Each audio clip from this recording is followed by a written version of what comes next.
Se você chegou até aqui, você já é uma pessoa abençoada. E você pode ajudar a abençoar outras pessoas. Compartilhe este vídeo com seus grupos de mensagens e inscreva-se no canal. E não se esqueça, deixe seu like e seu comentário. Gratidão. Oração. Capítulo 13. Homens e mulheres de oração. Enoque. A oração era o fôlego da sua alma.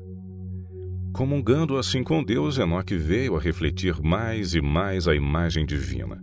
A sua face irradiava uma luz santa, semelhante à luz que brilhava na face de Jesus. Ao sair desta comunhão divina, até mesmo os ímpios contemplavam com espanto a marca do céu no seu rosto. A sua fé ficou mais forte, o seu amor tornou-se mais ardente com o passar dos séculos. Para ele, a oração era como que o fôlego da alma. Ele vivia na atmosfera do céu. Perturbado pela crescente maldade dos ímpios e temendo que a infidelidade deles pudesse diminuir a sua reverência por Deus, Enoque evitava a constante associação com eles e passava muito tempo em solidão, entregando-se à meditação e à oração. Assim esperava no Senhor, procurando obter um conhecimento claro da sua vontade para que a pudesse pôr em prática. Para ele, a oração era o fôlego da alma. Vivia na própria atmosfera do céu. Enoque andou com Deus através da oração. Gostaria de poder impressionar cada obreiro na causa de Deus quanto à grande necessidade de oração contínua e determinada. Não podem estar constantemente de joelhos, mas podem elevar o coração a Deus. Era deste modo que Enoque andava com Deus. Enquanto estamos empenhados no nosso trabalho cotidiano, deveríamos elevar a alma ao céu em oração. Estas petições silenciosas sobem como incenso perante o trono da graça, e o inimigo é perturbado. O cristão cujo coração está assim fixo em Deus não pode ser vencido. Nenhuma arte maligna pode destruir a sua paz. Todas as promessas da palavra de Deus, todo o poder da graça divina, todos os recursos de Jeová são empenhados para assegurar a sua salvação. Foi assim que Enoque andou com Deus, e Deus estava com ele, sendo uma ajuda presente em cada momento de necessidade. Alguns indivíduos buscavam Enoque para orarem. Enoque tornou-se num pregador da justiça, tornando conhecido às pessoas aquilo que Deus lhe tinha revelado. Aqueles que temiam o Senhor procuravam este homem santo para partilharem da sua instrução e das suas orações. Quanto maiores os trabalhos de Enoque, mais fervorosas as suas orações. No meio de uma vida de trabalho ativo, Enoque mantinha firmemente a sua comunhão com Deus. Quanto maiores e mais prementes os seus trabalhos, mais constantes e fervorosas eram as suas orações. Ele continuou a retirar-se em certos períodos da sociedade. Depois de permanecer por algum tempo entre as pessoas, trabalhando para as beneficiar através da instrução e do exemplo, retirava-se para passar tempo na solidão, tendo fome e sede daquele conhecimento divino que só Deus pode comunicar. Abraão. A oração diária deve ascender a Deus como um suave incenso. A vida de Abraão, o amigo de Deus, foi uma vida de oração. Aonde quer que erguesse a sua tenda, era construído ao lado um altar, sobre o qual eram oferecidos os sacrifícios da manhã e da tarde. Quando a sua tenda era removida, permanecia o altar. E o cananeu nômade, ao aproximar-se desse altar, sabia quem tinha estado ali. Depois de ter montado a sua tenda, reparava o altar e adorava o Deus vivo. Assim também o lar dos cristãos deve ser uma luz no mundo. A partir dele, de manhã e à tarde, deve a oração ascender a Deus como um suave incenso. E tal como o orvalho da manhã, as suas misericórdias e as suas bênçãos descerão sobre os suplicantes.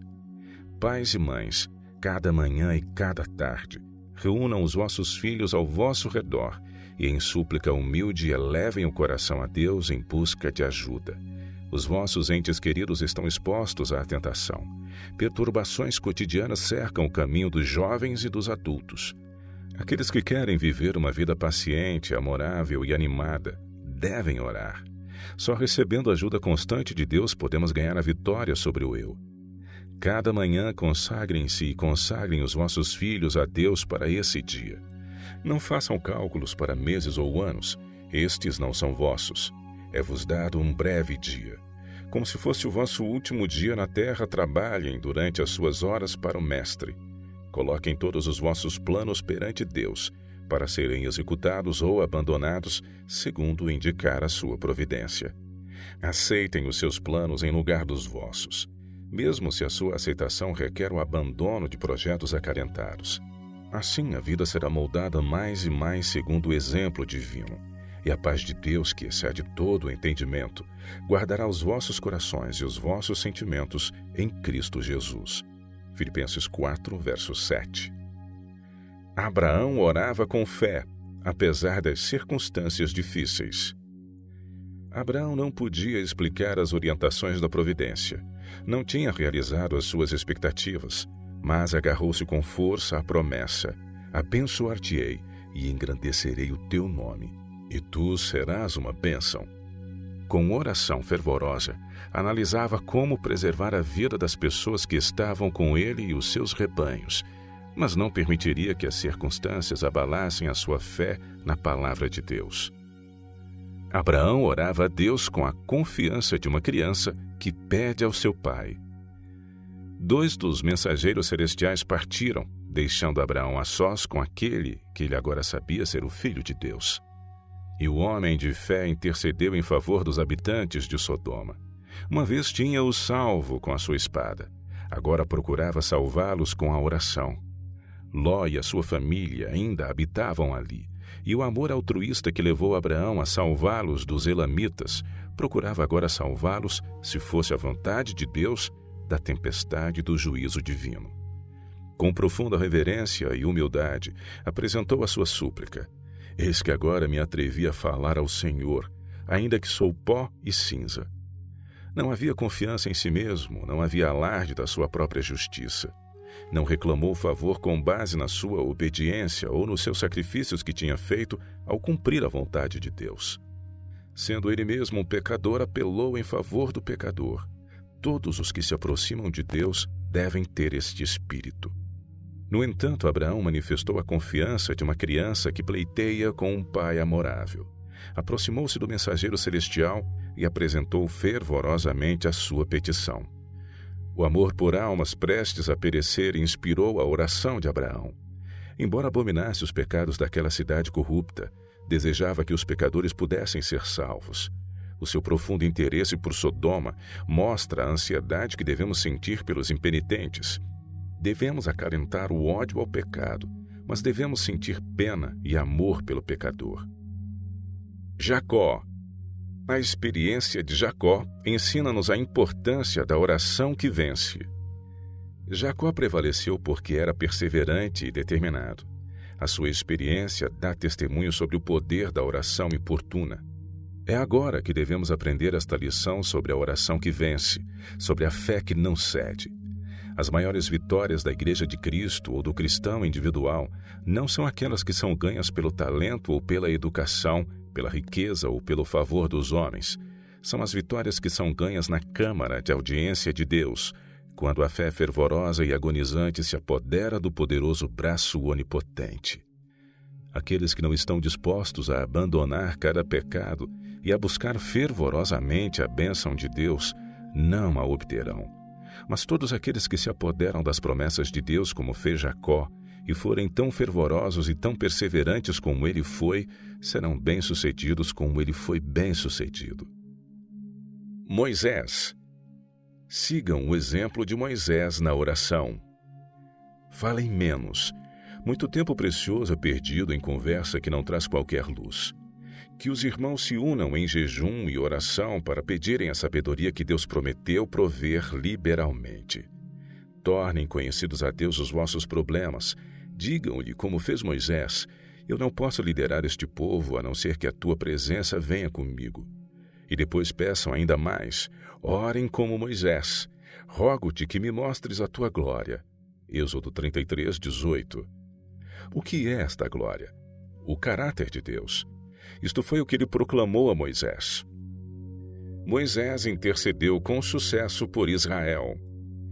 A aliança de Deus com o seu povo tinha sido anulada, e ele declarou a Moisés: Agora, pois, deixa-me que o meu furor se acenda contra eles e os consuma, e eu farei de ti uma grande nação. O povo de Israel, especialmente a multidão mista, estava constantemente disposto a revoltar-se contra Deus. Também murmuravam contra o seu líder e desgostavam-no por causa da sua incredulidade e teimosia, pelo que seria uma tarefa laboriosa e probante conduzi-los até a terra prometida. Os seus pecados já tinham cancelado o favor de Deus e a justiça impunha a sua destruição. Portanto, o Senhor propôs destruí-los e fazer de Moisés uma poderosa nação. Agora, pois, deixa-me que o meu furor se acenda contra eles e os consuma. Foram as palavras de Deus. Se Deus tinha decidido destruir Israel, quem pleitearia pela causa deles? Quão poucos não teriam deixado os pecadores entregues ao seu destino? Quão poucos não teriam trocado alegremente uma sorte de fadiga, de preocupação e de sacrifício, pagos com ingratidão e murmuração, por uma posição de conforto e de honra, quando era o próprio Deus que oferecia a libertação. Mas Moisés percebeu haver espaço para a esperança quando parecia haver apenas desencorajamento e ira. As palavras de Deus, agora pois, deixa-me, foram por ele entendidas como não proibindo, mas encorajando a intercessão, implicando que apenas as orações de Moisés podiam salvar Israel, pelo que, se lhe fosse suplicado, Deus pouparia o seu povo. Ao interceder Moisés por Israel, a sua timidez desapareceu perante o seu profundo interesse e amor por aqueles a favor de quem tinha sido, nas mãos de Deus, um instrumento de auxílio. O Senhor ouviu as suas súplicas e concedeu o pedido da sua oração altruísta. Deus tinha provado o seu servo. Ele tinha testado a sua fidelidade e o seu amor por aquele povo pecador e ingrato. E Moisés tinha nobremente suportado o teste. O seu interesse por Israel não provinha de um motivo egoísta. A prosperidade do povo escolhido de Deus era-lhe mais cara do que a honra pessoal, do que o privilégio de se tornar o pai de uma poderosa nação. Deus ficou satisfeito com a sua fidelidade, com a sua simplicidade de coração e com a sua integridade, e ele confiou-lhe como fiel pastor a grande tarefa de liderar Israel até a terra prometida. Moisés continuou a apresentar com veemência as suas petições a Deus. Moisés conhecia bem a perversidade e a cegueira daqueles que tinham sido colocados sob o seu cuidado. Sabia as dificuldades que tinha de enfrentar. Mas tinha aprendido que, de modo a prevalecer junto do povo, deveria ter a ajuda de Deus. Pleiteou no sentido de obter uma revelação mais clara da vontade de Deus e uma certeza da sua presença. Eis que tu me dizes, faz subir a este povo, porém não me fazes saber a quem hás de enviar comigo. E tu disseste, conheço-te pelo teu nome, também achaste graça aos meus olhos. Agora, pois, se tenho achado graça aos teus olhos, rogo-te que agora me faças saber o teu caminho, e conhecer-te-ei para que ache graça aos teus olhos, e atenta que esta nação é o teu povo. A resposta foi, a minha presença irá contigo, para te fazer descansar. Mas Moisés ainda não estava satisfeito. A sua alma estava oprimida por uma percepção dos resultados terríveis que ocorreriam caso Deus deixasse Israel entregue à dureza de coração e à impenitência. Não podia suportar que os seus interesses fossem separados dos interesses dos seus irmãos, pelo que orou para que o favor de Deus mostrado ao seu povo pudesse ser restaurado e para que o sinal da sua presença pudesse continuar a dirigir a sua viagem. Se a tua presença não for conosco, não nos faça subir daqui. Como, pois, se saberá agora que tenho achado graça aos teus olhos, eu e o teu povo? Acaso não é por andares tu conosco, e separados sermos eu e o teu povo de todo o povo que há sobre a face da terra? E o Senhor disse, farei também isto que tens dito, porquanto achaste graça aos meus olhos e te conheço por nome. Ainda assim, o profeta não parou de pleitear. Cada oração tinha sido respondida, mas ele tinha sede de maiores sinais do favor de Deus. Fez agora um pedido que nenhum ser humano ainda tinha feito. Rogo-te que me mostres a tua glória. Deus não censurou o seu pedido como sendo algo de presunçoso, mas foram pronunciadas estas palavras cheias de graça. Eu farei passar toda a minha bondade por diante de ti.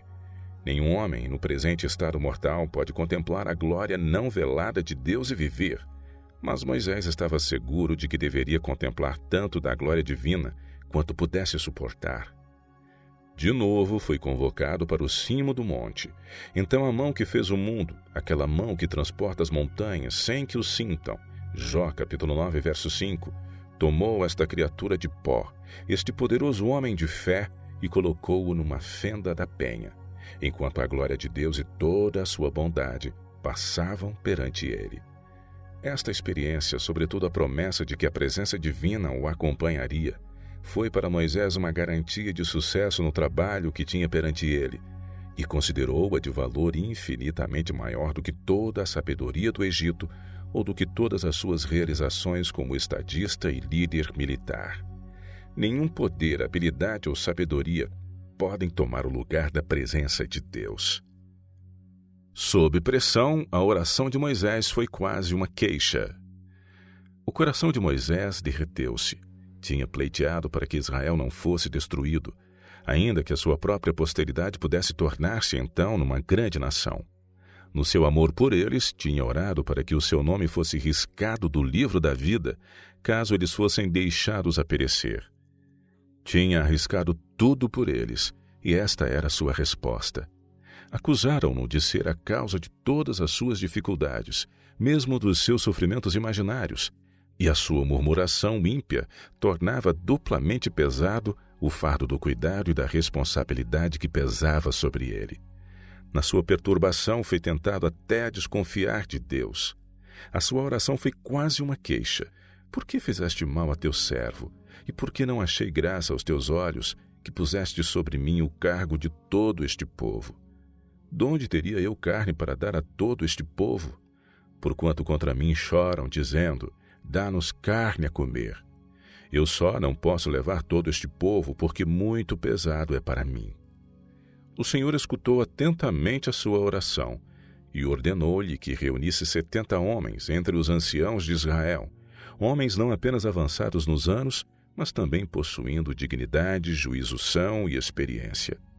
E os trarás perante a tenda da congregação, disse ele, e ali se porão contigo. Então eu descerei e ali falarei contigo, e tirarei do espírito que está sobre ti e o porei sobre eles, e contigo levarão o cargo do povo, para que tu só não o leves.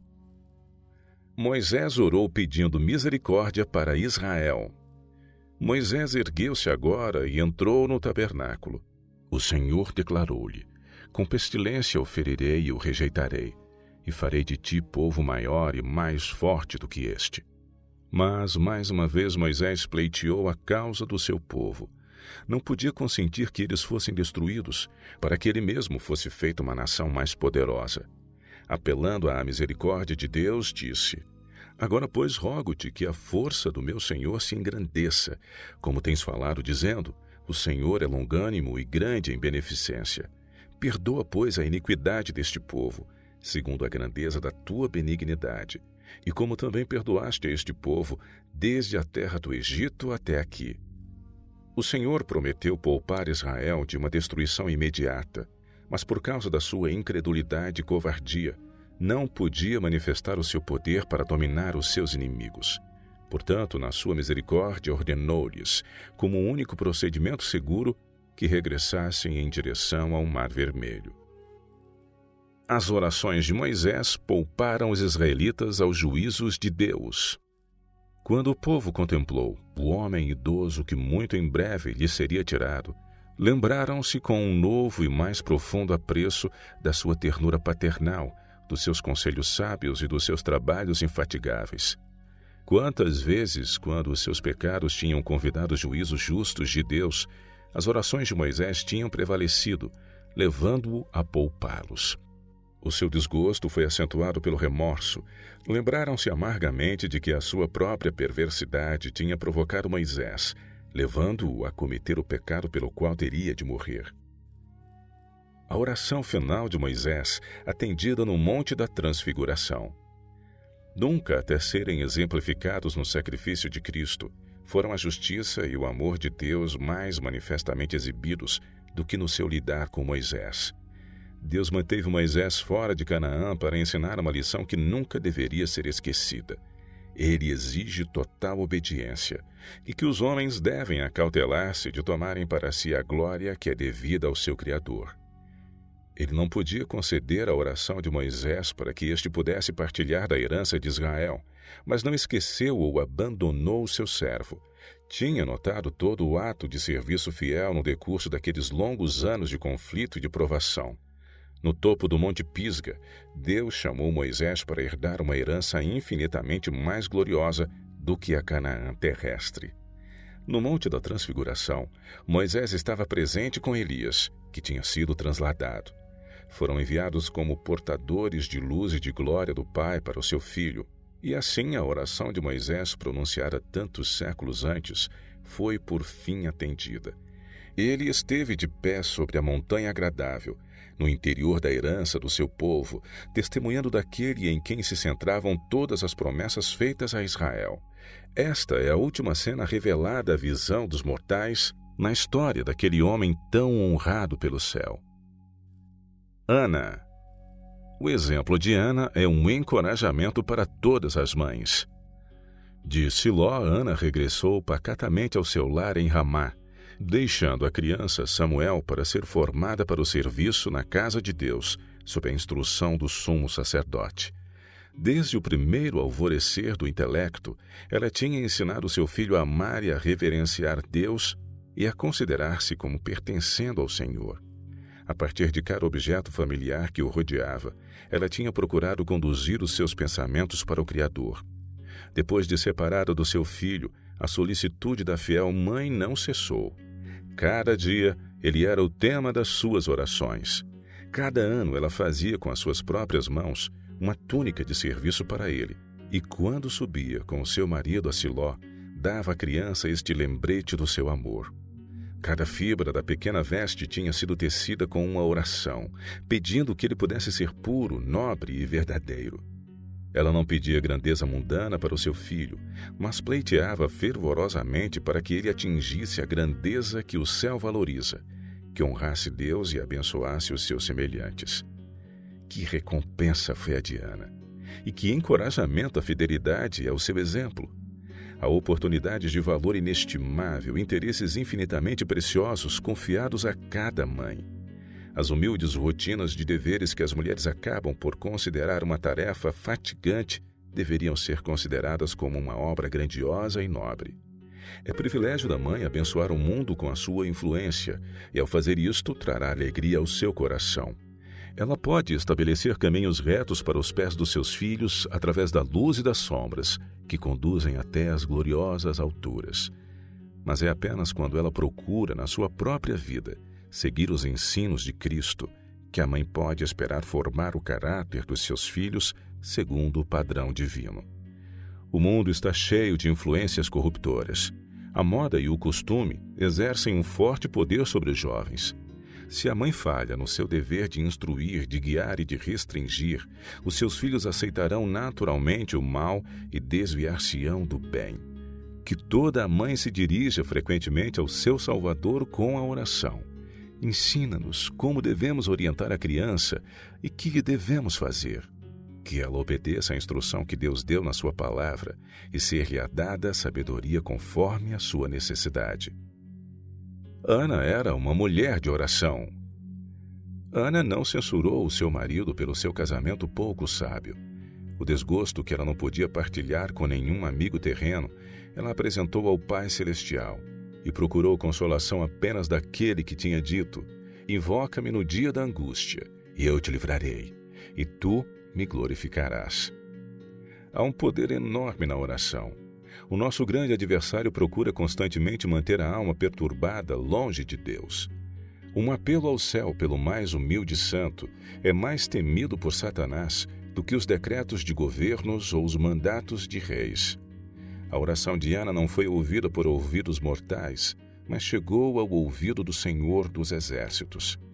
Ela pleiteou fervorosamente para que Deus eliminasse a sua vergonha e lhe concedesse o prêmio mais altamente valorizado pelas mulheres daqueles tempos, a bênção da maternidade. Estando ela a debater-se na oração, A sua voz não emitia qualquer som, mas os seus lábios moviam-se e o seu rosto evidenciava uma profunda emoção. E agora outra provação aguardava a humilde suplicante. Quando os olhos de Eli, o sumo sacerdote, pousaram sobre ela, ele pensou precipitadamente que ela estava embriagada. A folia festiva tinha em grande parte suplantado a verdadeira piedade entre o povo de Israel. Casos de intemperança, mesmo entre as mulheres, eram uma ocorrência frequente. E agora Eli decidiu administrar o que considerava ser uma censura merecida. Até quando estarás tu embriagada? Aparta de ti o teu vinho. Ana tinha estado a comungar com Deus. Acreditava que a sua oração tinha sido ouvida e a paz de Cristo encheu seu coração. Tinha uma natureza gentil e sensível. No entanto, não cedeu quer ao desgosto, quer à indignação perante a acusação injusta de estar embriagada na casa de Deus. Com a devida reverência pelo ungido do Senhor, calmamente rejeitou a acusação e declarou a causa da sua emoção. Não, Senhor meu, eu sou uma mulher atribulada de espírito. Nem vinho, nem bebida forte tenho bebido, porém tenho derramado a minha alma perante o Senhor. Não tenha, pois, a tua serva por filha de Belial, porque da multidão dos meus cuidados e do meu desgosto tenho falado até agora.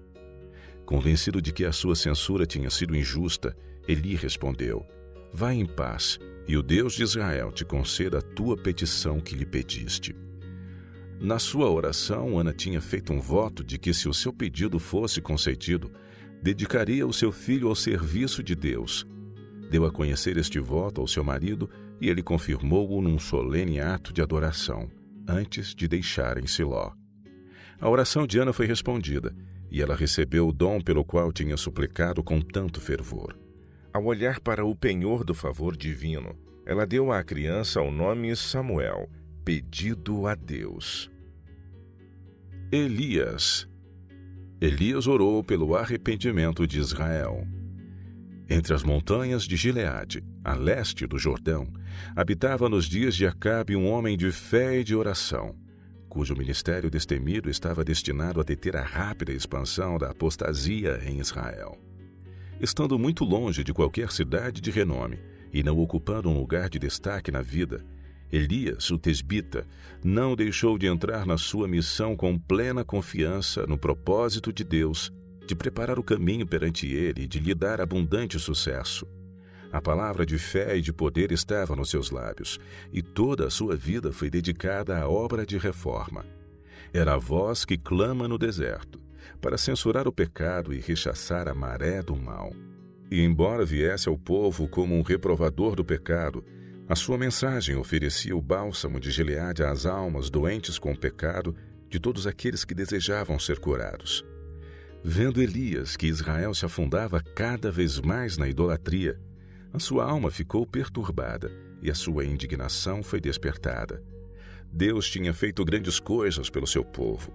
Tinha-o libertado da escravidão e tinha-lhe dado as terras das nações, para que guardassem os seus preceitos e observassem as suas leis. Salmos 105, 44 e 45. Mas os desígnios beneficentes de Jeová estavam agora totalmente esquecidos. A incredulidade estava a separar rapidamente a nação eleita da fonte da sua força. Vendo esta apostasia, a partir do seu retiro da montanha, Elias foi dominado pela mágoa. Com angústia de alma, pediu a Deus que detivesse no seu rumo ímpio o povo antes favorecido, que o visitasse com juízo, se fosse necessário, para que eles pudessem ser levados a ver na sua verdadeira luz o seu afastamento do céu. Ansiava vê-los serem levados ao arrependimento, antes de se embrenharem a tal ponto na realização do mal que levassem o Senhor a destruí-los completamente. A oração de Elias foi respondida. Os apelos, os protestos e os avisos frequentemente repetidos tinham falhado em levar Israel ao arrependimento. Tinha chegado o tempo em que Deus deveria falar-lhes através de juízos.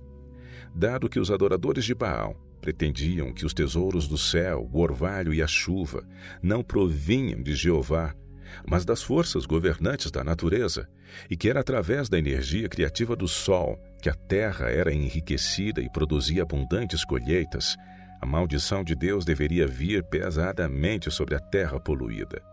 Deveria ser mostrado às apóstatas tribos de Israel a loucura de confiarem no poder de Baal para obterem as bênçãos temporais. Até que elas voltassem para Deus arrependidas e o reconhecessem como a fonte de todas as bênçãos, não cairia orvalho ou chuva sobre a terra. O temor de Deus estava a diminuir diariamente em Israel. Os sinais blasfemos da sua idolatria cega viam-se por todo o Israel de Deus. Ninguém havia que ousasse arriscar a sua vida, opondo-se abertamente à prevalecente idolatria blasfema. Os altares de Baal e os sacerdotes de Baal, que sacrificavam ao sol, à lua e às estrelas, estavam por todos os lados. Tinham consagrado templos e bosques, onde fora colocada a obra das mãos dos homens para ser adorada. Os benefícios que Deus dava ao seu povo não lhe suscitava gratidão para com o doador, pois todos os dons generosos do céu, os ribeiros abundantes, as correntes de águas vivas, o orvalho suave e os aguaceiros de chuva que refrescavam a terra e que fazem os seus campos produzirem abundantemente, eles atribuíam ao favor dos seus deuses. A alma fiel de Elias ficou desgostada. A sua indignação foi despertada e ele encheu-se de zelo pela glória de Deus. Viu que Israel estava mergulhado numa terrível apostasia. Foi dominado pelo espanto e pelo desgosto diante da apostasia do povo, quando recordou as grandes coisas que Deus tinha operado em seu favor. Mas tudo isto fora esquecido pela maioria do povo. Ele foi perante Deus e, com a sua alma torturada pela angústia, pleiteou para que ele salvasse o seu povo, ainda que recorrendo aos seus juízos. Implorou que Deus retivesse do seu povo ingrato o orvalho e a chuva, os tesouros do céu, para que o apóstata Israel tivesse de procurar em vão que os seus ídolos de ouro, de madeira e de pedra, o sol, a lua e as estrelas, os seus deuses, regassem a terra e a enriquecessem, levando-a a produzir em abundância. Deus disse a Elias que tinha ouvido a sua oração. Ele reteria do seu povo o orvalho e a chuva, até que este voltasse arrependido para Deus. Durante os longos anos de seca e de fome, Elias orou com fervor para que o coração de Israel pudesse desviar-se da idolatria para a fidelidade a Deus. O profeta esperou pacientemente enquanto a mão do Senhor pesava sobre a terra ferida. Ao ver evidências do sofrimento e da carência que se multiplicavam por toda a parte, o seu coração foi torturado pela mágoa e ansiava por poder para efetuar rapidamente uma reforma. Mas o próprio Deus estava a realizar o seu plano e tudo o que o seu servo podia fazer era continuar a orar com fé e esperar o momento de agir com toda a decisão. Elias é um exemplo de alguém que prevaleceu através de oração fervorosa. Deveríamos passar muito tempo em oração secreta. Cristo é a vinha, nós somos os ramos. Para que possamos crescer e florescer, devemos retirar continuamente seiva da vinha viva, de modo a sermos nutridos por ela, pois separados da vinha não temos força. Eu perguntei ao anjo sobre a razão por que não havia mais fé e mais poder em Israel. Ele disse: vocês largam o braço do Senhor cedo demais. Apresentem com ênfase as vossas petições perante o trono e mantenham-se agarrados a ele através de uma fé forte. As promessas são certas. Creiam que receberão as coisas que pedem e tê-las-ão. Foi-me então indicado Elias. Ele estava sujeito às mesmas paixões que nós e orou com fervor. A sua fé suportou a prova. Por 7 vezes orou perante o Senhor e, por fim, foi vista a nuvem. Vi que nós tínhamos duvidado das seguras promessas e tínhamos ferido o Salvador pela nossa falta de fé. Disse o anjo: enverga a armadura e, sobretudo, toma o escudo da fé, pois isso protegerá o coração, a própria vida, dos dardos inflamados do maligno. Se o inimigo puder levar os desanimados a tirarem os seus olhos de Jesus e a olharem para si mesmos e a demorarem-se na sua indignidade, em vez de se demorarem na dignidade de Jesus, no seu amor, nos seus méritos e na sua grande misericórdia, ele retirar-lhes-á o seu escudo de fé e alcançará o seu objetivo. Ficarão expostos às suas tentações inflamadas. Portanto, os fracos devem olhar para Jesus e crer nele. Assim, exercitarão a fé. Os mensageiros de Deus devem demorar-se muito junto dele, se desejarem ter sucesso na sua obra. Conta-se a história de uma mulher idosa do condado de Lancashire, que estava a ouvir as razões que os seus vizinhos davam para explicar o sucesso do seu pastor. Eles falavam dos seus dons, do seu estilo de pregação, das suas maneiras. Não, disse a velha senhora, eu digo-vos o que é. O vosso homem é muito íntimo do Altíssimo. Quando os homens são tão dedicados como era Elias e possuem a fé que ele teve, Deus revelar-se-á tal como o fez então. Quando os homens pleitearem com o Senhor como fez Jacó, os resultados que então foram vistos serão novamente vistos. Poder virá de Deus em resposta à oração da fé. A oração de Elias no Monte Carmelo foi respondida de um modo dramático. Lembrando o povo da longa apostasia que tinha despertado a ira de Jeová, Elias apelou que humilhassem o seu coração e se virassem para o Deus dos seus pais, de modo que a maldição que repousava sobre a terra de Israel pudesse ser removida. Então, curvando-se reverentemente perante o Deus invisível, ergueu as suas mãos ao céu e pronunciou uma oração simples. Os sacerdotes de Baal tinham gritado, espumado e saltado, desde a manhã até o fim da tarde.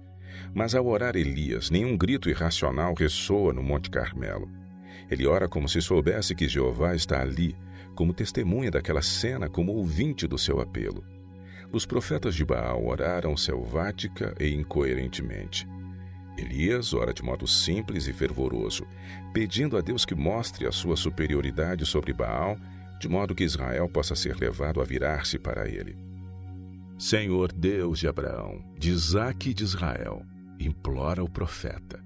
Manifeste-se hoje que tu és Deus em Israel, que eu sou teu servo e que, conforme a tua palavra, fiz todas estas coisas. Responde-me, Senhor, responde-me para que este povo conheça que tu, Senhor, és Deus e que tu fizeste tornar o seu coração para trás. Um silêncio opressivo pela sua solenidade repousa sobre todos. Os sacerdotes de Baal tremem de terror. Conscientes da sua culpa, anteveem uma pronta retribuição. Logo que a oração de Elias termina, chamas de fogo como brilhantes raios de relâmpago descem do céu sobre o altar levantado, consumindo o sacrifício, lambendo a água na vala e consumindo até mesmo as pedras do altar. O brilho da labareda ilumina a montanha e deslumbra os olhos da multidão. Nos vales mais abaixo, onde muitos estão a observar num suspense ansioso os movimentos dos que estão lá em cima, a descida do fogo é claramente vista, e todos ficam espantados com o que é visto. Parece-se com o pilar de fogo que no Mar Vermelho separou os filhos de Israel da hoste egípcia. As orações de Elias reclamavam pela fé as promessas de Deus. Com a chacina dos profetas de Baal, o caminho estava aberto para se levar avante uma poderosa reforma entre as 10 tribos do Reino do Norte. Elias tinha exposto perante o povo a sua apostasia, apelou-lhes a que humilhassem o seu coração e voltassem para o Senhor. Os juízos do céu tinham sido executados, o povo tinha confessado os seus pecados e tinha reconhecido o Deus dos seus pais como Deus vivo. E agora a maldição do céu deveria ser retirada e as bênçãos temporais da vida deveriam ser renovadas. A terra devia ser refrescada com a chuva. Sobe, come e bebe, disse Elias a Acabe, porque ruído há de uma abundante chuva. Então o profeta foi até ao topo da montanha para orar. Não era por causa de qualquer evidência de que os aguaceiros estavam prestes a cair que Elias podia ordenar a Acabe que se preparasse para a chuva. O profeta não via quaisquer nuvens no céu, não ouvia qualquer trovão. Falou simplesmente as palavras que o Espírito do Senhor o tinha levado a falar em resposta à sua forte fé. Ao longo de todo o dia, tinha realizado inexoravelmente a vontade de Deus e tinha revelado a sua confiança implícita nas profecias da palavra de Deus. E agora, tendo feito tudo o que estava em seu poder, sabia que o céu concederia livremente as bênçãos preditas. O mesmo Deus que tinha enviado a seca, tinha também prometido uma abundância de chuva como recompensa da prática da justiça. E agora Elias aguardava a chuva prometida. Numa atitude de humildade, com o seu rosto entre os seus joelhos, intercedeu junto de Deus em favor do penitente Israel. Vez após vez, Elias enviou seu servo para um ponto do monte onde se podia ver o Mediterrâneo, para saber se havia algum sinal visível de que Deus tinha ouvido a sua oração. Todas as vezes o servo regressava com a indicação: não há nada. O profeta não ficou impaciente nem perdeu a fé, mas continuou a pedir fervorosamente. 6 vezes o servo regressou com a indicação de que não havia sinal de chuva nos céus de bronze. Sem se intimidar, Elias enviou-o mais uma vez, e desta vez o servo regressou com a indicação: eis aqui uma pequena nuvem, com a mão de um homem subindo do mar. Isto era suficiente. Elias não esperou que os céus ficassem negros. Naquela pequena nuvem ele viu pela fé chuva abundante, e agiu em harmonia com esta fé, enviando rapidamente o seu servo Acabe com a mensagem: aparelha o teu carro e desce, para que a chuva não te apanhe. Foi porque Elias era um homem de grande fé que Deus pôde usá-lo nesta grave crise da história de Israel. Quando ele orava, a sua fé agarrava as promessas do céu, e ele perseverava em oração até que as suas petições eram atendidas. Não esperava pela plena evidência de que Deus o tinha ouvido, mas estava disposto a arriscar tudo ao mais pequeno sinal do favor divino. Entretanto, aquilo que ele foi capaz de fazer sob a orientação de Deus, todos podem realizar na sua esfera de atividade ao serviço de Deus, pois está escrito sobre o profeta das montanhas de Gileade: Elias era um homem sujeito às mesmas paixões que nós, e orando, pediu que não chovesse, e por 3 anos e 6 meses não choveu sobre a terra. Tiago 5:17. Uma fé como esta é necessária no mundo de hoje. Uma fé que agarre as promessas da palavra de Deus e se recuse a largá-las até que os céus ouçam. Uma fé como esta liga-nos intimamente com o céu e dá-nos força para contender com os poderes das trevas. Mediante a fé, os filhos de Deus venceram reinos, praticaram a justiça, alcançaram promessas, fecharam as bocas dos leões, apagaram a força do fogo, escaparam do fio da espada, da fraqueza tiraram forças, na batalha se esforçaram, puseram em fugida os exércitos dos estranhos. Hebreus 11:33 e 34. E através da fé, nós hoje devemos alcançar as alturas do propósito de Deus para nós. Se tu podes crer, tudo é possível ao que crê. Marcos 9:23. A fé é um elemento essencial da oração prevalecente, porque é necessário que aquele que se aproxima de Deus creia que Ele existe e que é galardoador dos que o buscam. Se pedirmos alguma coisa segundo a sua vontade, Ele nos ouve. E se sabemos que nos ouve em tudo o que pedirmos, sabemos que alcançamos as petições que lhe fizermos. Hebreus 11:6, 1 João 5:14 e 15. Com a perseverante fé de Jacó, com a invencível persistência de Elias, podemos apresentar as nossas petições ao Pai, reclamando tudo o que Ele prometeu. A honra do seu trono está posta em jogo no cumprimento da sua palavra. Elias perseverava em oração até que viesse a resposta. São-nos apresentadas importantes lições na experiência de Elias. Quando orou por chuva no Monte Carmelo, a sua fé foi testada, mas ele perseverou em tornar conhecido o seu pedido a Deus. 6 vezes orou com fervor, e no entanto não houve qualquer sinal de que a sua petição seria concedida. Mas com uma forte fé, ele apresentou com insistência a sua petição perante o trono da graça. Se ele tivesse desistido por desencorajamento na 6ª vez, a sua oração não teria sido atendida, mas perseverou até que chegou a resposta.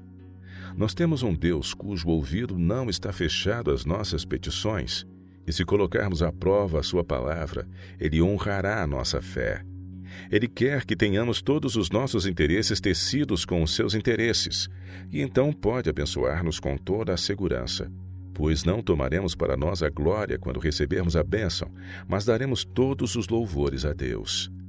Deus nem sempre responde às nossas orações na primeira vez que nos dirigimos a Ele, pois se Ele assim fizesse, poderíamos dar por adquirido que temos direito a todas as bênçãos e a todos os favores que Ele nos concedeu.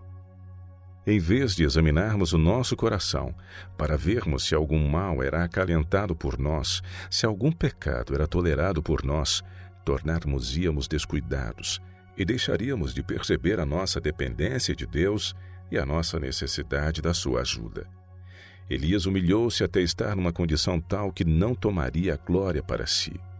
Esta é a condição em que o Senhor ouve as orações, pois então dar-lhe-emos o louvor. O costume de louvar os homens resulta num grande mal. Uns louvam os outros, e assim os homens são levados a sentir que a glória e a honra lhes pertencem. Quando exaltas um homem, colocas um laço à sua alma e fazes exatamente aquilo que Satanás quer que faças. Deverias louvar Deus com todo o teu coração, toda a tua alma, todo o teu poder, toda a tua mente e toda a tua força, pois apenas Deus merece ser glorificado. O servo vigiava enquanto Elias orava. 6 vezes voltou do lugar de onde vigiava, dizendo: não há nada, nenhuma nuvem, nenhum sinal de chuva. Mas o profeta não desistiu desencorajado. Continuou a rever a sua vida para ver onde tinha deixado de honrar a Deus. Confessou os seus pecados e continuou assim a afligir a sua alma perante Deus, ao mesmo tempo que vigiava em busca de um sinal de que sua oração era atendida. Ao perscrutar o seu coração, parecia valer cada vez menos, tanto aos seus próprios olhos como à vista de Deus. Parecia-lhe que ele nada era e que Deus era tudo. E quando chegou ao ponto de renunciar ao eu, enquanto se agarrava ao Salvador como a sua única força e justiça, a resposta veio. Davi. A queda de Davi é um aviso para não negligenciarmos a oração. Deus pretendeu que a história da queda de Davi servisse de aviso quanto ao fato de que mesmo aqueles que ele abençoou e favoreceu grandemente não se devem sentir seguros e negligenciar a vigilância e a oração. E foi isto que a história provou a todos aqueles que, com humildade, procuraram aprender a lição que Deus pretendeu ensinar. De geração em geração, milhares foram assim levados a perceber o perigo que corriam devido ao poder do tentador. A queda de Davi, alguém tão grandemente honrado pelo Senhor, despertou neles a desconfiança de si mesmos. Sentiram que só Deus pode guardá-los pelo seu poder através da fé. Sabendo que nele estava a sua força e a sua segurança, têm temido dar o primeiro passo no terreno de Satanás. Deus respondeu à oração de Davi por perdão. Uma das mais fervorosas orações registradas na palavra de Deus é a oração de Davi quando implorou: cria em mim, ó Deus, um coração puro. A resposta de Deus a essa oração é: dar-te-ei um coração novo. Esta é uma obra que nenhum homem infinito pode realizar. Os homens e as mulheres devem começar no começo, buscando Deus do modo mais fervoroso, tendo em vista obter uma verdadeira experiência cristã. Devem sentir o poder criador do Espírito Santo. Devem receber um novo coração, que é mantido suave e terno pela graça do céu. O espírito egoísta deve ser expulso da alma. Devem trabalhar com fervor e com humildade de coração, cada um deles procurando em Jesus orientação e encorajamento. Então, o edifício perfeitamente ajustado crescerá até se tornar num templo santo para o Senhor. Salomão. Necessitamos de aprender a lição presente na humilde oração de Salomão. No início de seu reinado, Salomão orou: ó Senhor, meu Deus, tu fizeste reinar o teu servo em lugar de Davi, meu pai. E sou ainda menino, pequenino, nem sei como sair nem como entrar. 1 Reis 3, verso 7. Salomão tinha sucedido ao seu pai Davi sobre o trono de Israel. Deus honrou-o grandemente, como bem sabemos, ele tornou-se em anos posteriores no maior, no mais rico e no mais sábio rei que alguma vez se sentara num trono terrestre. Cedo no seu reinado, Salomão foi impressionado pelo Espírito Santo com a solenidade das suas responsabilidades. E, embora rico em talentos e em capacidades, percebeu que sem a ajuda divina estava tão desamparado como uma criancinha para as assumir. Salomão nunca foi tão rico, tão sábio ou tão verdadeiramente grande como quando confessou ao Senhor: sou ainda menino pequenino, Nem sei como sair, nem como entrar. E esta palavra pareceu boa aos olhos do Senhor, que Salomão pedisse esta coisa. E disse-lhe Deus: porquanto pediste esta coisa, e não pediste para ti riquezas, nem pediste a vida dos teus inimigos, mas pediste para ti entendimento para ouvir as causas de juízo, eis que fiz segundo as tuas palavras. Eis que te dei um coração tão sábio e entendido, que antes de ti teu igual não houve, e depois de ti teu igual se não levantará. E também até o que não pediste te dei, assim riquezas como glória, que não haja teu igual entre os reis por todos os teus dias. Agora vêm as condições. Se andares nos meus caminhos, guardando os meus estatutos e os meus mandamentos, como andou Davi teu pai, também prolongarei os teus dias. Todos os que ocupam posições de responsabilidade necessitam de aprender a lição que é ensinada pela humilde oração de Salomão. Devem lembrar-se sempre de que a posição nunca mudará o caráter ou tornará o homem infalível. Quanto mais alta a posição que um homem ocupa, quanto maior a sua responsabilidade, mais ampla será a influência que exerce e maior a sua necessidade de sentir a sua dependência da sabedoria e do poder de Deus, e de cultivar um caráter melhor e mais santo. O exemplo de Salomão é uma lição para vigiarmos em oração. Como no caso de Salomão, foi o caráter fraco e vacilante, naturalmente ousado, firme e determinado, abalado como uma cana ao vento sob o poder do tentador. Como foi um velho e curtido cedro do Líbano, um forte carvalho de Bazã dobrado pela rajada repentina da tentação. Que lição para todos os que desejam salvar a sua alma, sobre a necessidade de continuamente vigiarem em oração. Que aviso para que mantenham a graça de Cristo sempre no seu coração, para que combatam a corrupção interior e as tentações exteriores. Ezequias orou pelo remanescente de Israel. Este dia é dia de angústia, e de vituperação e de blasfêmia. Foi a mensagem que o rei enviou. Bem pode ser que o Senhor teu Deus ouça todas as palavras de Rabsaque, a quem enviou o seu senhor, o rei da Assíria, para afrontar o Deus vivo, e para vituperá-lo com as palavras que o Senhor teu Deus tem ouvido. Faz, pois, oração pelo resto que se acha. 2 Reis 19, 13, 4. Porém, o rei Ezequias e o profeta Isaías, filho de Amós, oraram por causa disso, e clamaram ao céu. 2 Crônicas 32, 20. Deus ouviu as orações dos seus servos. A Isaías foi dada a mensagem para Ezequias. Assim diz o Senhor: não temas as palavras que ouviste, com as quais os servos do rei da Síria me blasfemaram. Eis que meterei nele um espírito, e ele ouvirá um ruído e voltará para a sua terra. A espada o farei cair na sua terra. 2 Reis 19, versos 6 e 7. A oração de Ezequias estava em harmonia com a mente de Deus. Quando o rei de Judá recebeu as cartas provocadoras, levou-as ao templo, estendeu-as perante o Senhor e orou com forte fé, pedindo a ajuda do céu para que as nações pudessem saber que o Deus dos hebreus ainda vivia e reinava. A honra de Jeová estava em jogo, só ele poderia efetuar a salvação. Ó Senhor, Deus de Israel, que habitas entre os querubins, pleiteou Ezequias, tu mesmo, só tu és Deus de todos os reinos da terra. Tu fizeste os céus e a terra. Inclina, Senhor, o teu ouvido e ouve. Abre, Senhor, os teus olhos e olha, e ouve as palavras de Senaqueribe, que enviou a este para afrontar o Deus vivo. Verdade é, ó Senhor, que os reis da Assíria assolaram as nações e as suas terras, e lançaram os seus deuses no fogo, porquanto deuses não eram, mas obra de mãos de homens, madeira e pedra. Por isso os destruíram. Agora, pois, ó Senhor, nosso Deus, seja servido de nos livrar da sua mão, e assim saberão todos os reinos da terra que só tu és o Senhor Deus. 2 Reis 19, versos de 15 a 19.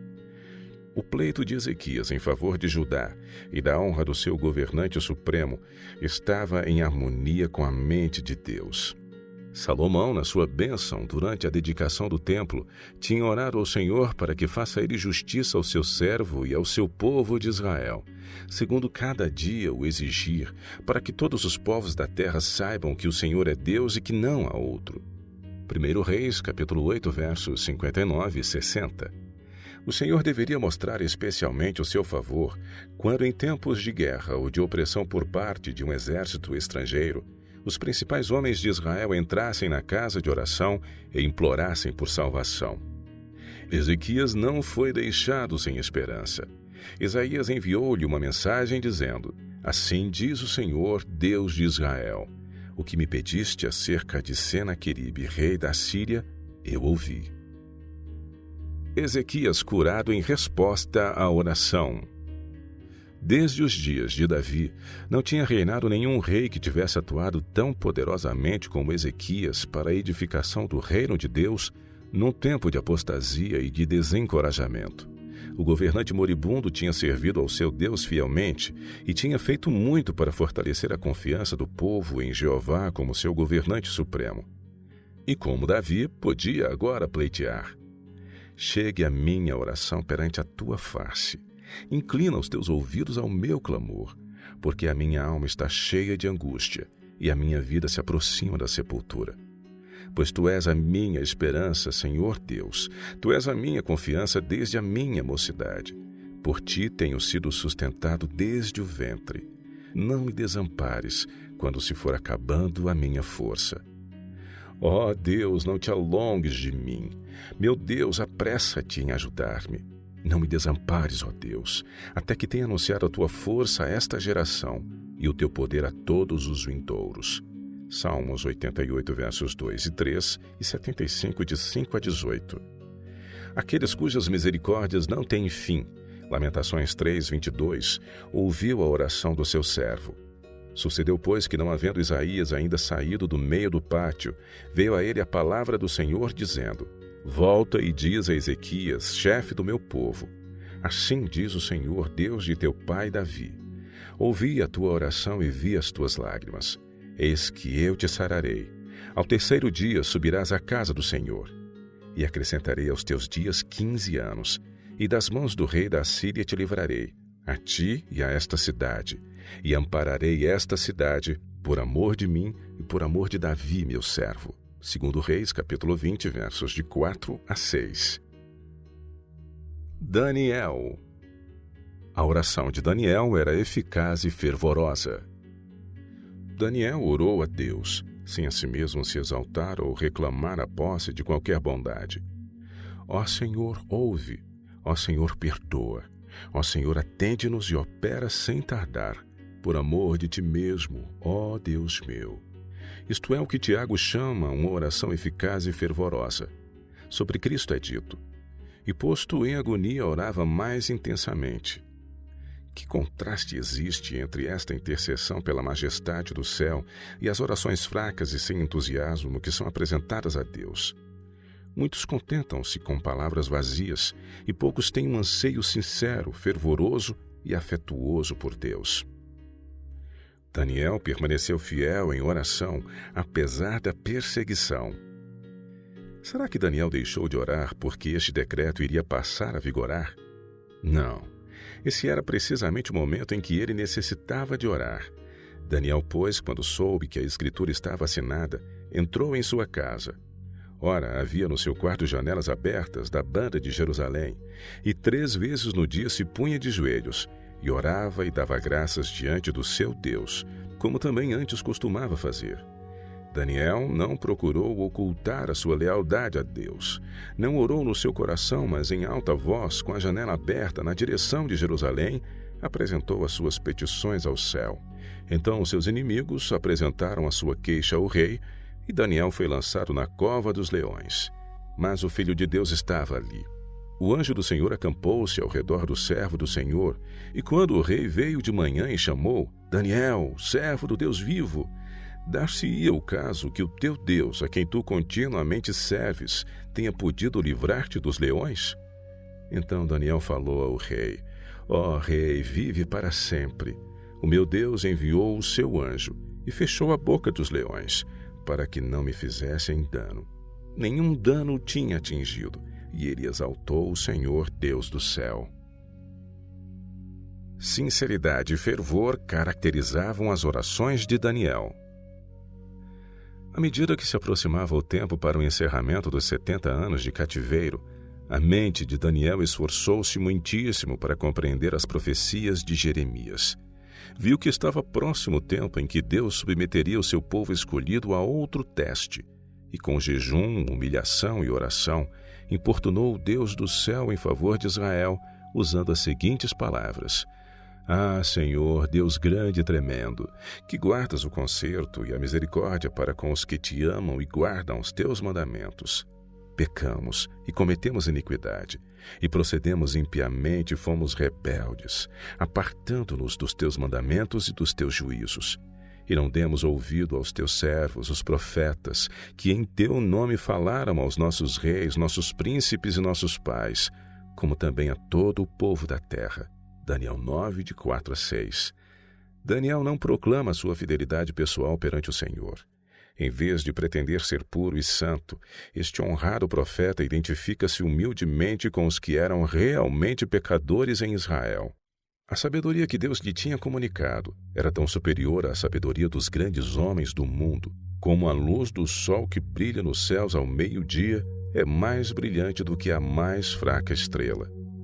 No entanto, ponderemos a oração que saiu dos lábios deste homem tão altamente favorecido pelo céu. Com profunda humilhação, com lágrimas e com um rasgar do coração, pleiteia por si e pelo seu povo. Abre a sua alma ao Senhor, confessando a sua indignidade e reconhecendo a grandeza e a majestade do Senhor. Que sinceridade e fervor caracterizam as suas súplicas. A mão da fé é estendida para o alto para agarrar as promessas infalíveis do Altíssimo. A sua alma debate-se na agonia, e ele obtém a evidência de que a sua oração é ouvida. Sabe que é a sua vitória. Se nós, como povo, orássemos como Daniel orou e nos debatêssemos como ele se debateu, humilhando a nossa alma perante Deus, receberíamos respostas às nossas petições como as que foram concedidas a Daniel. Ouçam como ele apresenta enfaticamente o seu caso no tribunal do céu. Inclina, ó Deus meu, os teus ouvidos e ouve. Abre os teus olhos e olha para a nossa desolação e para a cidade que é chamada pelo teu nome, porque não lançamos as nossas súplicas perante a tua face, fiados em nossas justiças, mas em tuas muitas misericórdias. Ó Senhor, ouve. Ó Senhor, perdoa. Ó Senhor, atende-nos e opera sem tardar. Por amor de ti mesmo, ó Deus meu, porque a tua cidade e o teu povo se chamam pelo teu nome. Daniel capítulo 9, versos 18 e 19. O homem de Deus estava a orar pela bênção do céu para o seu povo e por um conhecimento mais claro da vontade divina. A preocupação do seu coração era Israel, que não estava no sentido mais estrito a guardar a lei de Deus. Reconhece que todos os infortúnios deles vieram sobre eles como consequência da sua transgressão daquela santa lei. Ele diz: pecamos, obramos impiamente. Por causa dos nossos pecados e por causa das iniquidades de nossos pais, tornou-se Jerusalém, o teu povo, um opróbrio para todos os que estão em redor de nós. Daniel 9, versos 15 e 16. Os judeus tinham perdido o seu caráter peculiar e santo de povo escolhido de Deus. Agora, pois, ó Deus nosso, ouve a oração do teu servo e as suas súplicas. E sobre o teu santuário assolado faz resplandecer o teu rosto, por amor do Senhor. Daniel 9, 17. O coração de Daniel volta-se com um anseio intenso para o santuário desolado de Deus. Sabe que a sua prosperidade só pode ser restaurada na medida em que Israel se arrepende das suas transgressões da lei de Deus e se torne humilde, fiel e obediente. Estando a oração de Daniel em curso, o anjo Gabriel desce rapidamente da corte celeste para lhe dizer que as suas petições foram ouvidas e respondidas.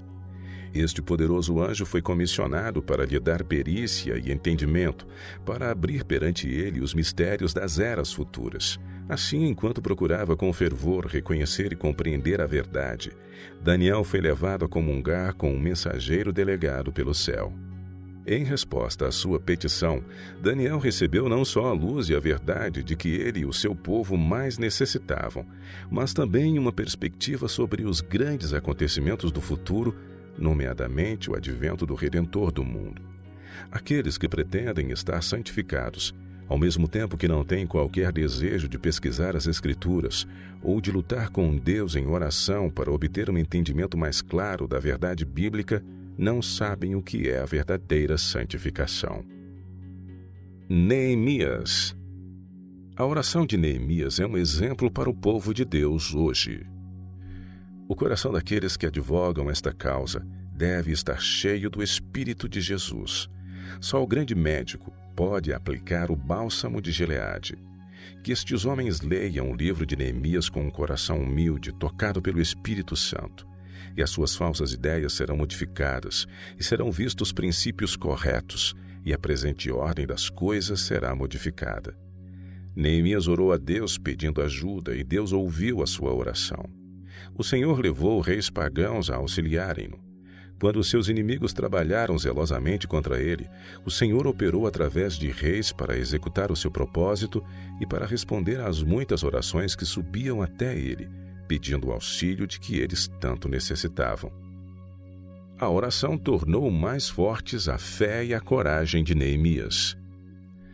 Através dos mensageiros vindos da Judéia, o patriota hebreu soube que tinham chegado dias de provação a Jerusalém, a cidade escolhida. Os exilados que tinham regressado estavam a sofrer aflição e vergonha. O templo e porções da cidade tinham sido construídos, mas a obra de restauração foi entravada. Os serviços do templo foram perturbados e o povo estava constantemente alarmado pelo fato de as muralhas da cidade estarem em grande medida em ruínas. Dominado pela mágoa, Neemias não conseguia comer nem beber. Ele escreveu: "Assentei-me e chorei, e lamentei por alguns dias." No seu desgosto, ele virou-se para o auxiliador divino. "E estive jejuando e orando perante o Deus dos céus." Ele fez uma confissão fiel dos seus pecados e dos pecados do seu povo. Implorou para que Deus defendesse a causa de Israel, restaurasse a sua coragem e a sua força e os ajudasse a reedificar os lugares assolados de Judá. À medida que Neemias orava, a sua fé e a sua coragem fortaleceram-se. A sua boca encheu-se de argumentos santos, salientou a desonra que seria lançada sobre Deus se o seu povo, agora que tinha voltado para ele, fosse deixado em fraqueza e sob a opressão, e solicitou com insistência que o Senhor realizasse a sua promessa.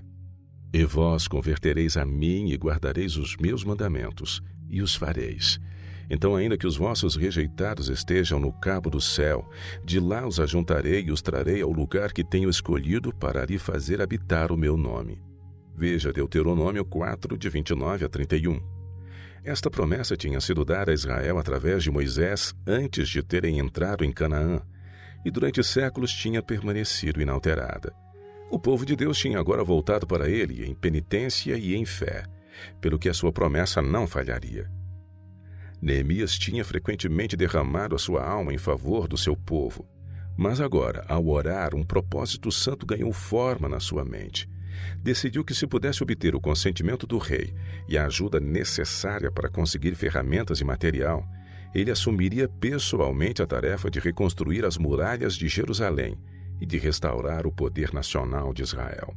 E pediu ao Senhor que lhe concedesse o favor do rei para que este plano pudesse ser implementado. "Faz prosperar hoje o teu servo", pediu ele, "e dá-lhe graça perante este homem."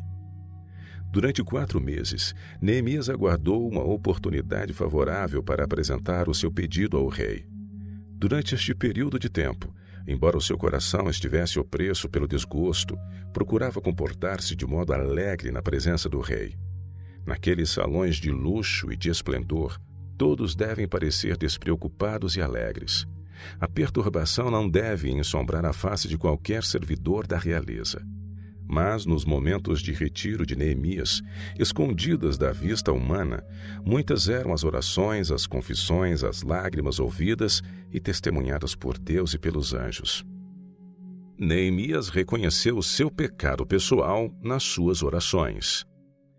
Neemias não disse apenas que Israel tinha pecado, reconheceu penitentemente que ele e a casa do seu pai tinham pecado.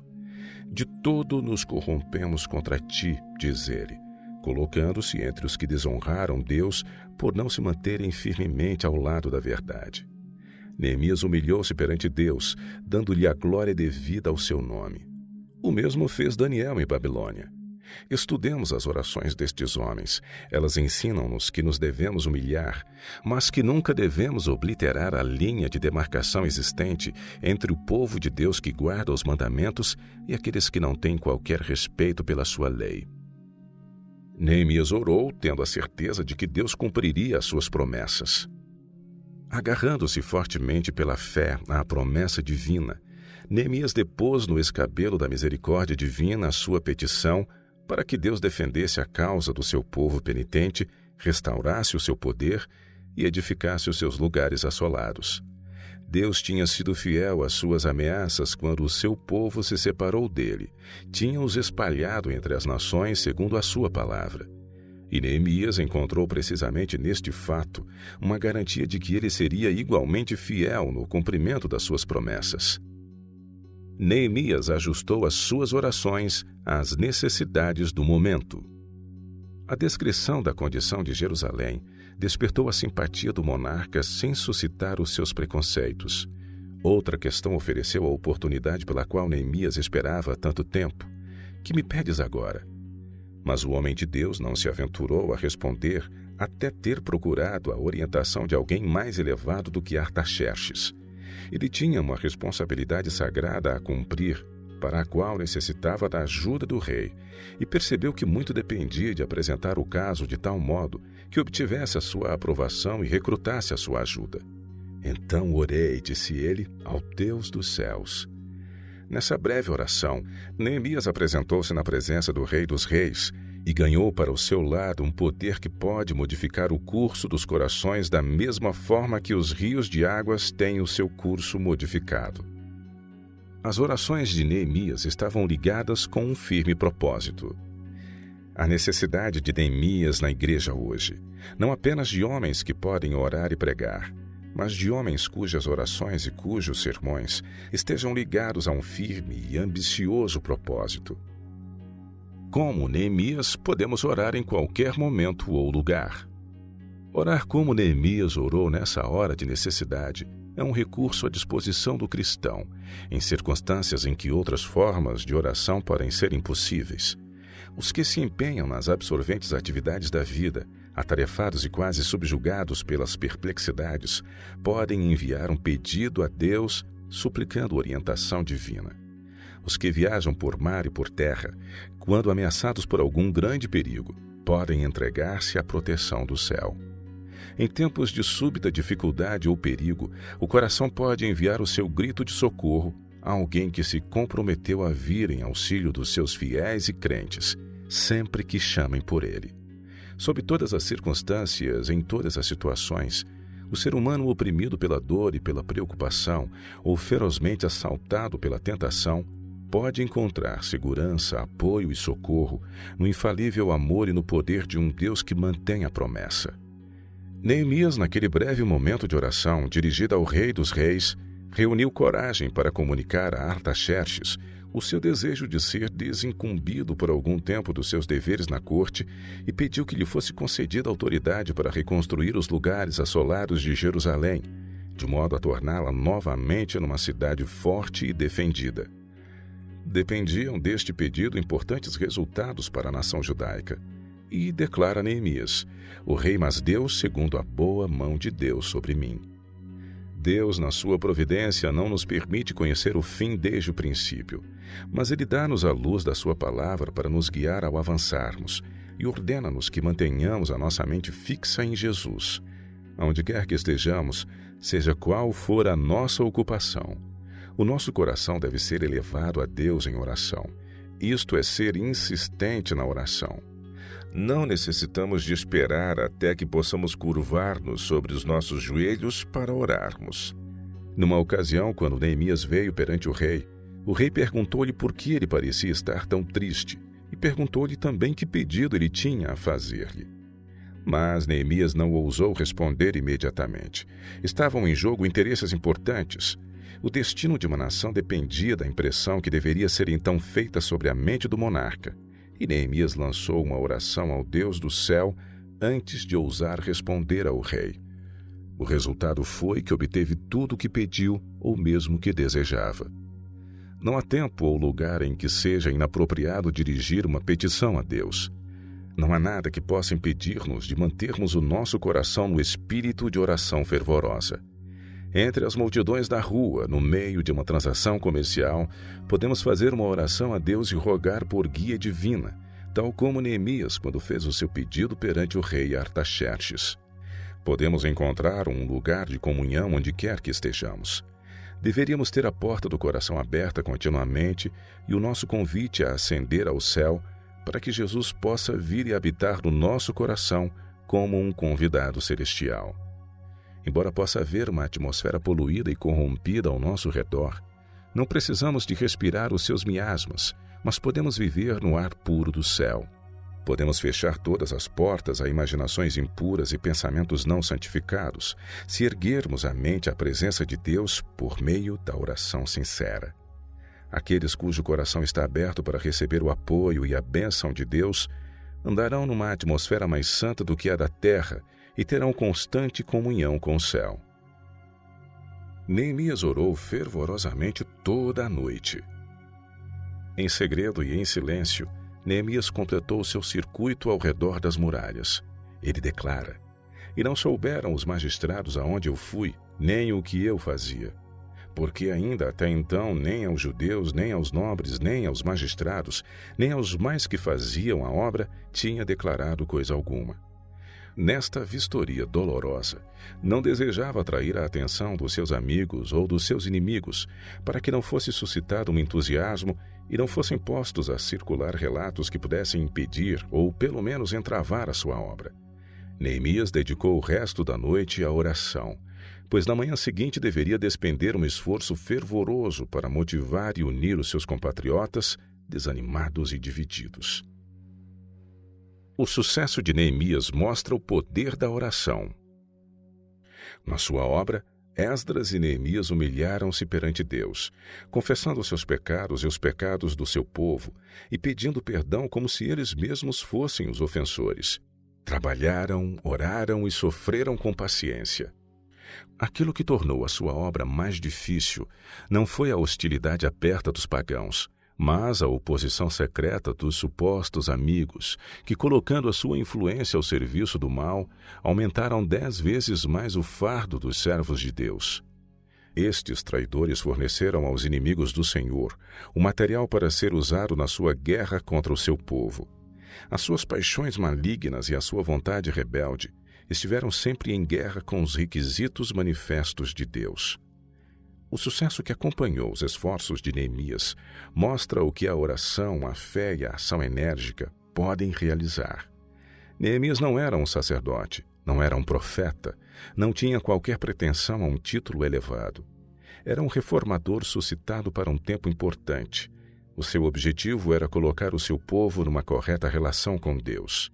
Inspirado por um grande propósito, aplicou todas as energias do seu ser para o realizar.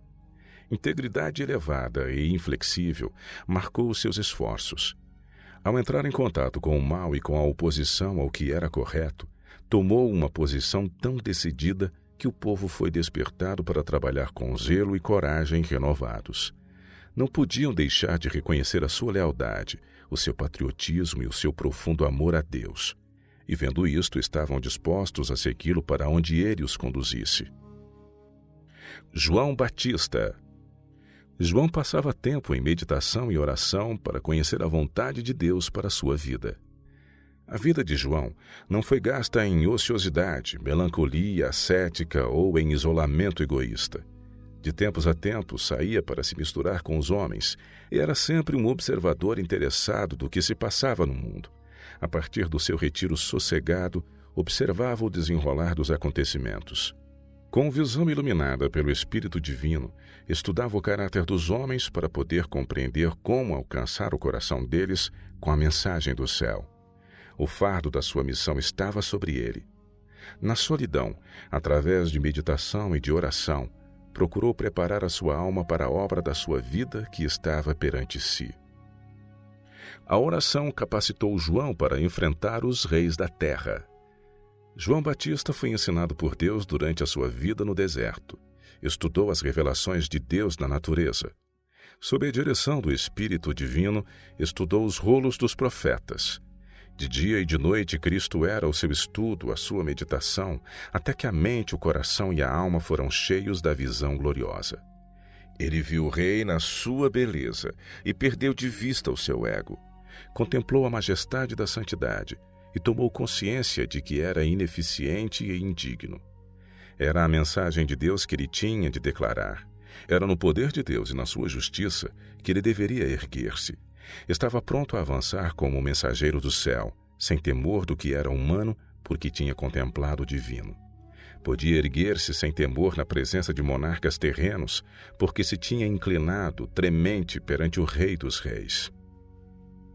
Pedro. Deus respondeu à oração de Pedro para que Dorcas fosse ressuscitada.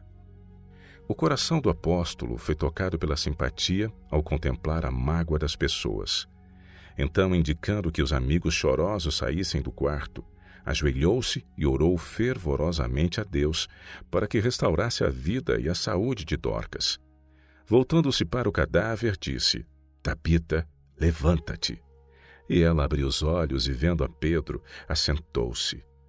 Dorcas tinha sido muito útil para a igreja, e Deus achou por bem trazê-la de volta da terra do inimigo, para que a sua habilidade e a sua energia pudessem ser ainda uma bênção para outros, e também para que, através desta manifestação do seu poder, a causa de Cristo pudesse ser